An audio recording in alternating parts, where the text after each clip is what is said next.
Hi everyone! Kamusta kayong lahat? Naku, makikita nyo napakadumi ng bahay. At yes, tama kayo, maglilinis tayo.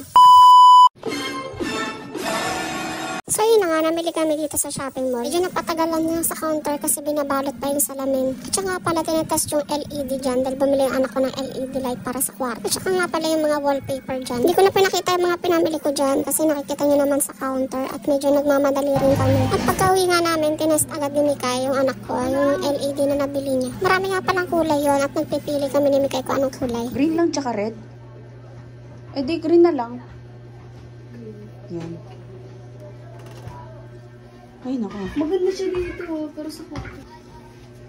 Yan lang. Saan yung remote?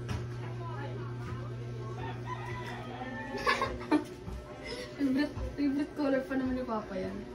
So ayun, bumili rin pala ako ng extension para dito sa kusina namin. 3 meters lang ang haba niya, sinakto ko lang. Dahil dalawa nga lang kami ni Mikay, hindi namin alam kung sino utusan namin para iangat yung extension sa taas. Kaya naman struggle is real talaga. Kaya naman bilang nanay, syempre gagawa ka ng paraan.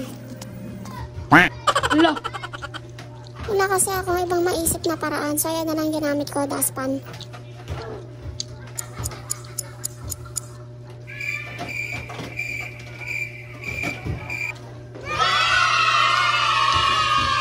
So ayun, success tayo dyan at nakakangalay nga lang. Diyan ko nga pala isasaksak yung rice cooker ko at medyo binubuhat kasi namin yung rice cooker para lang isaksak dito sa nakikita yung kulay orange. Puro portable lang naman ang gamit namin at ang matinuto ng gamit namin dito ay isang rice cooker lamang at saka isang dryer. Yes po, wala po kaming TV at ang bill po ng kuryente namin ay daig pa namin na may component set. At isa yun sa dahilan kung ba't ayaw namin magkaroon ng gamit. Mataas po kasi singginan ng kuryente dito sa lugar namin. Kaya maging practical na lang pagdating sa pamumuhay. Tapos na nga pala linisan yung taas. Hindi ko na pinakita kasi napapagod na yung taga-video ko dyan. At medyo nagre-reklamo na kasi nagugutom na daw siya. So yun, dyan ko kinabit ang extension. At makikita nyo nasa baba lang ang rice cooker. Kaya dyan ko kinabit dahil malapit lang. Medyo matagal pa nga yung proseso ng paglilinis namin dyan. Dahil marami pa akong ikakabit. Mahirap din kasi magpukpok ng pako sa wall. Yun talaga yung pinakamahirap. Fast forward nga, hindi ko na pinakita dyan kung paano ko naikabit yung salamin. Kasi medyo nasugatan ako dyan dahil mabigat nga yung martilyo. Makikita nyo namang hindi kagandahan yung pintuan. So sa part 2 na tayo pupunta dyan sa pinto. Ito naman yung itsura ng nakikita nyo kaninang makalat sa taas. Tsaka na rin ginabit yung wallpaper. Medyo di pa masyadong ayos yung bahay natin. At dahil pahapon na rin naman at kailangan na namin magpahinga. At ayan nga yung LED sa kwarto. So ayan ang dalawang kwarto sa taas. Medyo hindi pa masyadong ayos. Tapos na nga natin linisin ng lahat. So magpapahinga na muna tayo. Thank you for watching.